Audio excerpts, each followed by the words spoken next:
Hello kids, this is Mrs. Butcher and this video is about Cramer's rule.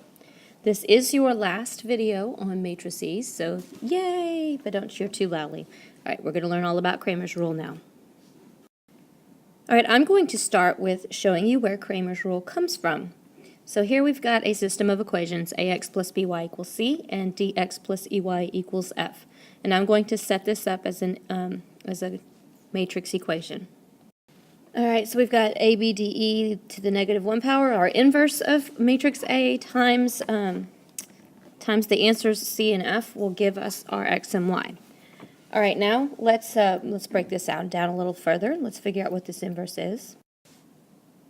Alright, so the inverse of a, b, d, e, remember that's where we take 1 over the determinant, which is Chris minus cross, times, we switch a and e spot, we make b and d negative. Alright, so that's our inverse, and then we're going to be multiplying this by, or let's go ahead and distribute this with the letters just for fun.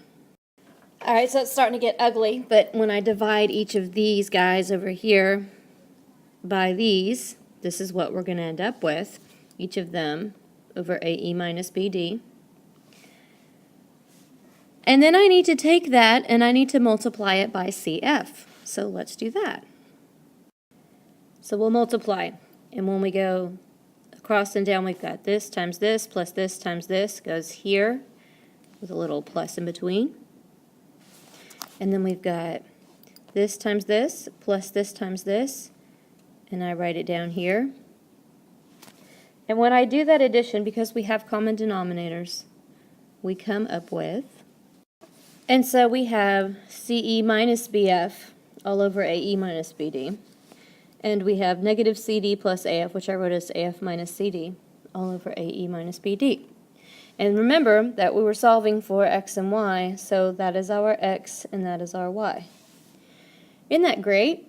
I know you guys are like, this is ridiculous, this is too many letters, but just bear with me for a minute. Alright, so x is CE minus BF over AE minus BD. And what we have on the bottom is the determinant of the original matrix. What we have on top, if you compare it to the bottom, the E and the B part are the same, but this C and this F are different from the A and the D. So what we did, if you think about it, C and F were our answers, C and F. That's what our two systems equaled. And so A and D were the x coordinates, right? So we've replaced the x coordinates with the answers, with the solutions. So the bottom is the determinant of the original matrix. The top is the determinant of the original matrix, only we replaced the x coefficients with the answers. Now look at the y one. Once again, the bottom is the determinant of the original matrix. And if you look closely at the top, the A's are the same and the D's are the same, but now the Y values, the E and the B, have been replaced with the answers. So when we translate this, the determinant, remember, is the bars of the matrix, in this case A, B, D, E, the coefficients, on the bottom. And on the top, it's the matrix, but we replace the X column, we replace the x's with the answers. So CF goes here, and then BE stays the same. And so that's how you find x. The y value is on the bottom, the determinant of the original, A, B, D, E. We've got determinant bars on here. And on the top, it's the determinant of the original, only now the y values are replaced. So we put the C and the F in the Y spot. And then the X's stay what they were before, A and D. So these are the same now here. And then we replace the Y's. So when you're solving for X, you replace the X's with the answer. When you're solving for Y, you replace the Y's with the answer. For a 3 by 3, it works exactly the same way. And don't worry, I'm not going to derive the equation for the 3 by 3. For a three equations of 3 variables, ax plus by plus cz equals d, ex plus fy plus gz equals h, ix plus jy plus kz equals 1. It works exactly the same way. To find x,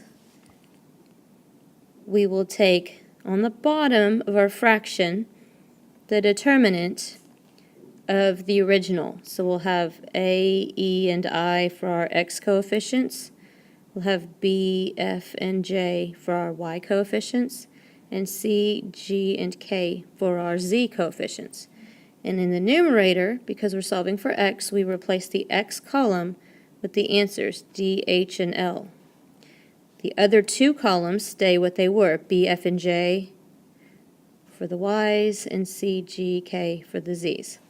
So that's how you find x. Now, of course, finding a 3x3 determinant, you have to use either expansion by minors or the diagonals method.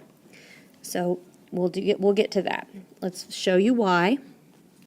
Okay, on the bottom of our fraction for y is the determinant of the original coefficients, and then in the numerator, we're going to replace the y column with the solutions d, h, and l. So the x's go back to a, e, I like they were, and the z's are c, g, k. And then we find each of those determinants and divide. And then, as you can guess, z is going to be on the bottom, the determinant of the original,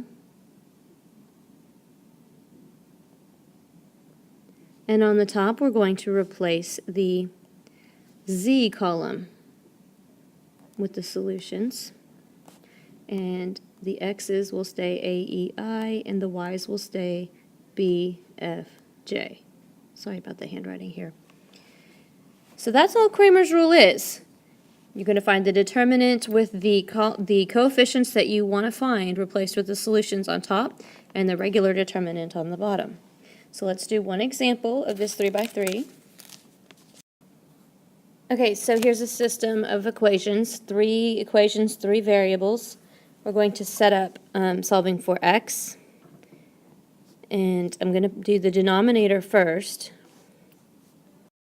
We have 1x, 1x, 2x. We have on the top, in the first equation, we have no y's, so put a 0 there, negative y, and negative 3. And then for the z's, we have 2z, 2z, and 1z. In the numerator, we are going to replace the x values with the solutions, being negative 3, negative 4, negative 3.